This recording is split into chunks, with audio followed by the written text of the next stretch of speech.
এই সময় বলছে সব লোককে ৯,০০০ লোককে হজে পাঠিয়ে দাও। হজের অনেক টাইম আছে, প্রতিবার ভোটের সময় ফেলে যাতে এখানকার লোক ভোট দিতে না পারে। ভোট না দিয়ে কেউ যাবেন না, গেলে আপনাকে এনআরসি করে দেশ থেকে বিতাড়িত করবে, তখন কিন্তু আমায় দোষ দেবেন না। নমস্কার বন্ধুরা, আপনারা দেখছেন পারফেক্ট পলিটিক্স, সাদা বাংলায় রাজনীতির কথা। বন্ধুরা, কি অবস্থা! মমতা বন্দ্যোপাধ্যায় তার ভোটের জন্য হজ পর্যন্ত আটকে দিতে চান। তিনি পরিষ্কার যেটা বলছেন যে নাকি ভোটের সময় ইচ্ছে করেই ৯,০০০ লোককে হজ করতে নিয়ে যাওয়া হচ্ছে, এবং তিনি এটাও বলছেন যে খবরদার যাবেন না, ভোটটা আগে দিন, ভোট দিয়ে তারপরে যান। আর যদি আপনারা হজে চলে যান আর আমি যদি হেরে যাই, তাহলে এনআরসি করে দেশ থেকে তাড়িয়ে দিলে আমাকে দোষ দেবেন না। বুঝতে পারছেন কি অবস্থায় পড়েছেন মমতা বন্দ্যোপাধ্যায়? সংখ্যালঘুদের এক একটি ভোটও যাতে এদিক ওদিক না হয়, হজ পর্যন্ত যাতে তারা করতে না যায়, সেটাও নিদান দিচ্ছেন। তার মানে কি মমতা বন্দ্যোপাধ্যায় এটা বোঝাতে চাইছেন যে হজের থেকেও মমতা বন্দ্যোপাধ্যায়কে বাঁচানো সংখ্যালঘুদের কাছে বড় কর্তব্য? মমতা বন্দ্যোপাধ্যায় তো এই দিনটার জন্যই অপেক্ষা করছিলেন, এই দিনটার জন্যই তো তিনি ইমাম ভাতা দিয়েছিলেন, এই দিনটার জন্যই তো তিনি রেড রোডে গিয়ে মাথায় কাপড় দিয়ে ঈদের ভাষণ দেন। এই কারণেই তো মমতা বন্দ্যোপাধ্যায় সংখ্যালঘুদের রোজায় হাজির হতেন, রোজা খুলতেন। ফলে তারই কিন্তু আজকে প্রতিদান মমতা বন্দ্যোপাধ্যায় সংখ্যালঘু ভাইদের কাছ থেকে চেয়ে নিলেন। অর্থাৎ মমতা বন্দ্যোপাধ্যায় যে এমনি এমনি সংখ্যালঘু তোষণ করেননি, এমনি এমনি যে সংখ্যালঘুদের পাশে গিয়ে দাঁড়াননি, সেটাই কি কোথাও প্রমাণ হয়ে যাচ্ছে না? এরপরেও কি সংখ্যালঘু ভাইরা চোখ বন্ধ করে থাকবেন? তবে অবশ্যই ভোট যদি দেওয়ার সুযোগ থাকে, ভোট দিয়ে যদি হজ যাত্রার সুযোগ থাকে, তাহলে তারা ভোট দিয়ে হজ যাত্রা করতেই পারেন। কিন্তু ভোটের দিনেই যদি কোনোভাবে হজ যাত্রার দিন পড়ে যায়, তাহলে তাদের মমতা বন্দ্যোপাধ্যায়কে বাঁচানোর জন্য হজ যাত্রাটা পিছিয়ে দিতে হবে। এবং মমতা বন্দ্যোপাধ্যায় এটাও বলছেন যে হজ যাত্রা নাকি তিনি পরে করিয়ে দেবেন। কিন্তু মমতা বন্দ্যোপাধ্যায় এখানেও যেটা ঢপ মারছেন সেটা হচ্ছে যে হজ যাত্রায় কে বা কারা কবে যাবেন, সবটাই কিন্তু কেন্দ্রীয় সরকারের হাতে, অর্থাৎ এই মুহূর্তে বিজেপির হাতে। কেননা মমতা বন্দ্যোপাধ্যায় যাই বলুন না কেন, তিনি আসলে একজন মুখ্যমন্ত্রী, তার হাতে কিন্তু বিদেশ নীতি নেই। কিন্তু তারপরেও মমতা বন্দ্যোপাধ্যায় সংখ্যালঘুদের এই বলে তাতাচ্ছেন যে তিনি দরকার পড়লে পরে হজের ব্যবস্থা করে দেবেন, কিন্তু ভোটের দিনে হজে যাওয়া যাবে না, ভোটের দিনে তাকে বাঁচাতে হবে, ভোট দিয়ে তার দল তৃণমূলকে বাঁচাতে হবে। তা না হলে আবার এনআরসি করে দেশ থেকে নাকি তাড়িয়ে দেবে, তখন মমতা বন্দ্যোপাধ্যায়কে দোষ দেওয়া যাবে না। মমতা বন্দ্যোপাধ্যায়ের মাথা যে সত্যি আর কাজ করছে না, তার প্রমাণ পাওয়া গেছে তার ভাষণেরই আরও একটি বক্তব্যে। মমতা বন্দ্যোপাধ্যায় বলছেন যে রাফাল ছাড়া নাকি সবই এ রাজ্যের ভোটে পাঠিয়ে দেওয়া হয়েছে। এটা কি যুদ্ধের প্রস্তুতি হচ্ছে? সেই সঙ্গে মমতা বন্দ্যোপাধ্যায় এটাও বলছেন যে এত যুদ্ধের প্রস্তুতির কি প্রয়োজন, যদি মারতেই হয় আমাকে গুলি করে মারুন।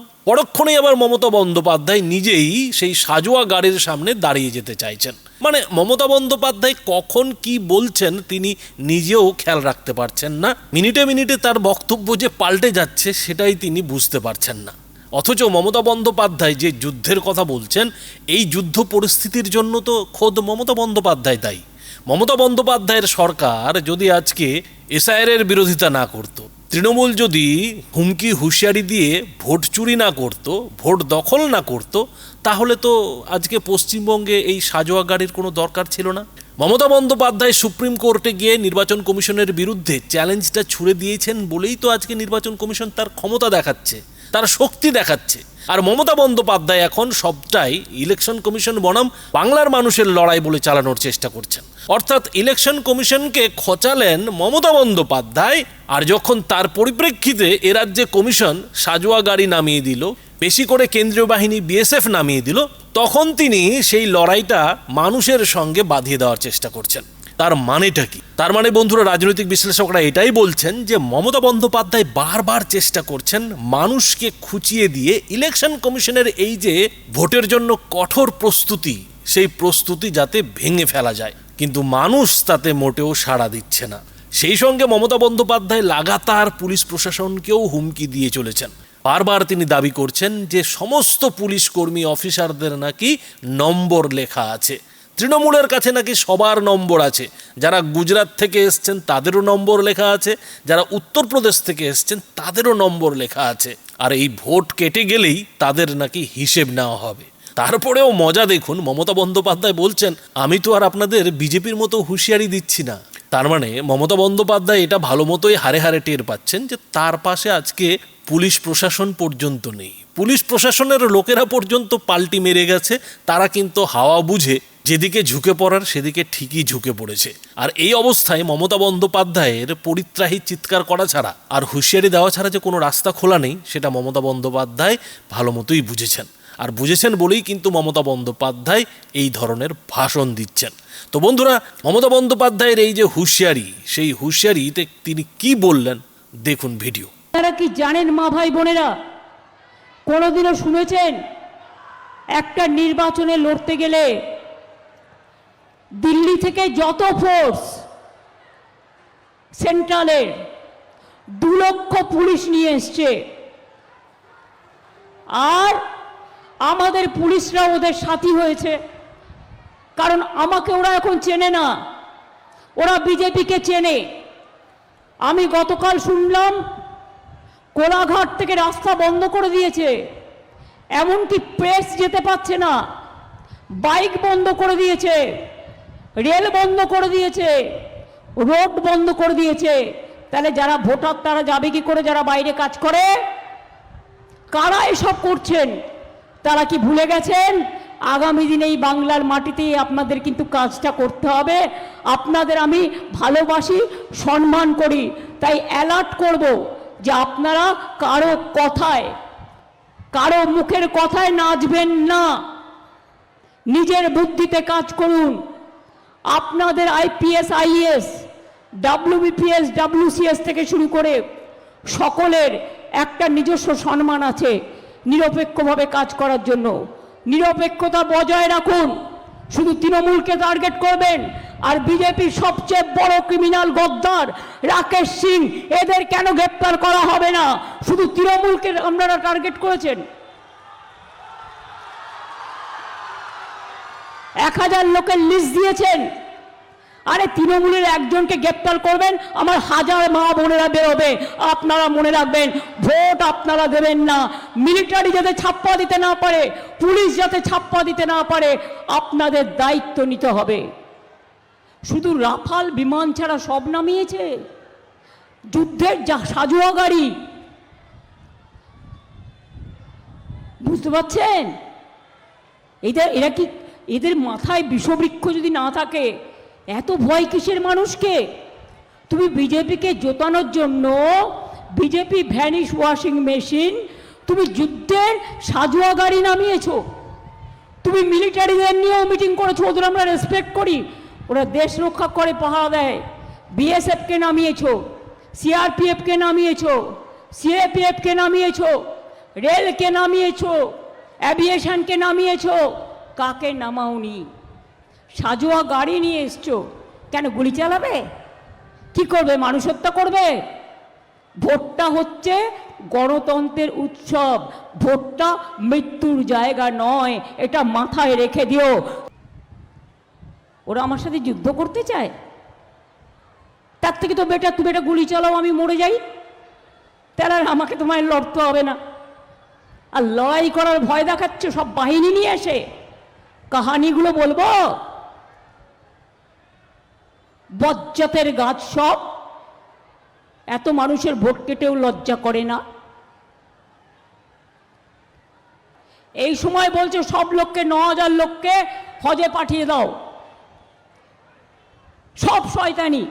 আমি হজে যারা যেতে চান সবার ব্যবস্থা আমাদের হজ কমিটি করবে।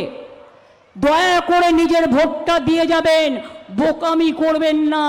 ভোট না দিয়ে কেউ যাবেন না, গেলে আপনাকে এনআরসি করে দেশ থেকে বিতাড়িত করবে, তখন কিন্তু আমায় দোষ দেবেন না। হজের অনেক টাইম আছে, প্রতিবার ভোটের সময় ফেলে যাতে এখানকার লোক ভোট দিতে না পারে। আর এদের যুদ্ধজাহাজের কি প্রয়োজন ছিল সাজোয়া গাড়ির? কবে লড়বে? লড়ো না, আমার সাথে লড়বে? বলো কবে লড়াই হবে? একটা লড়াই হয়ে যাক এই আমডাঙ্গার মাঠে, নিয়ে এসো তোমার সাজোয়া গাড়ি, আমি একা থাকবো, আমি দেখব তোমার সাজোয়া গাড়ির কত জোর আর আমার মানুষের কত জোর। আবার কি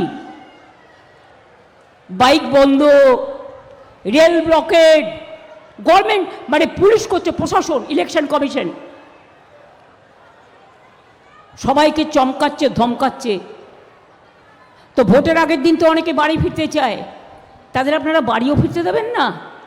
বাইরে থেকে লোক নিয়ে আসছে উড়িষ্যার বর্ডার দিয়ে, বাসে করে করে লোক আসছে, উড়িষ্যার বর্ডার খোলা, প্রশাসন কোনো কথা বলছেন না। তো আমার আন্ডারে প্রশাসন নেই, আমি বলবো চোখ কান খোলা রাখুন, কোনো ঘটনা ঘটলে বাংলার প্রশাসন জেনে রাখুন, দায় কিন্তু আপনাকে নিতে হবে। আপনি সেন্ট্রাল ফোর্সকে এগিয়ে দিয়ে আপনি কিন্তু মনে রাখবেন মানুষের ক্ষমা পাবেন না। বিহার থেকে এসে যারা বাংলার ভোটার নয় ভোট দেবে, ট্রেনে করে উত্তরপ্রদেশ থেকে এসে ভোট দেবে, রাজস্থান থেকে ট্রেনে করে এসে ভোট দেবে। তোমরা কি ভাবো আমরা আমরা বুড়ো আঙুল খেয়ে থাকি? এরপর পালাতে দেবেন না, আটকে রাখবেন এলাকায়। যারা ফলস ভোট দিয়ে পালিয়ে যাবে আমি মা বোনদের দায়িত্ব দিচ্ছি। 1000 তৃণমূল কংগ্রেস কর্মীদের অ্যারেস্ট করার ফরমান দিয়েছে কারা? যে চোর ডাকাতগুলো বসে আছে। বিজেপি যা বলছে তাই করছে। যে যেখান থেকেই আসুন দয়া করে নিরপেক্ষভাবে কাজ করবেন। যদি কেউ হরিয়ানা থেকে এসে থাকেন, নাম অ্যাড্রেস ফোন নাম্বার আছে। যদি কেউ রাজস্থান থেকে আসেন তার লিস্টও আছে। যদি কেউ উত্তরপ্রদেশ থেকে আসেন তার লিস্টও আমাদের আছে, সবার আছে। আর বাংলায় যারা বিজেপির দয়ায় গিয়ে 15 দিনের জন্য কাজ পেয়েছেন তারা ভাবছেন যা ইচ্ছে করে নি, বিজেপি প্রমোশন দেবে। এসব ভাওতায় ভুলবেন না। আপনাদের জীবনটাকে বিজেপির হাতে আর নির্যাতনের হাতে ঠেলে দেবেন না দয়া করে। আপনাদের কাছে আমি আবেদন করতে পারি, আমি তো বিজেপির মতো ঠেট করি না।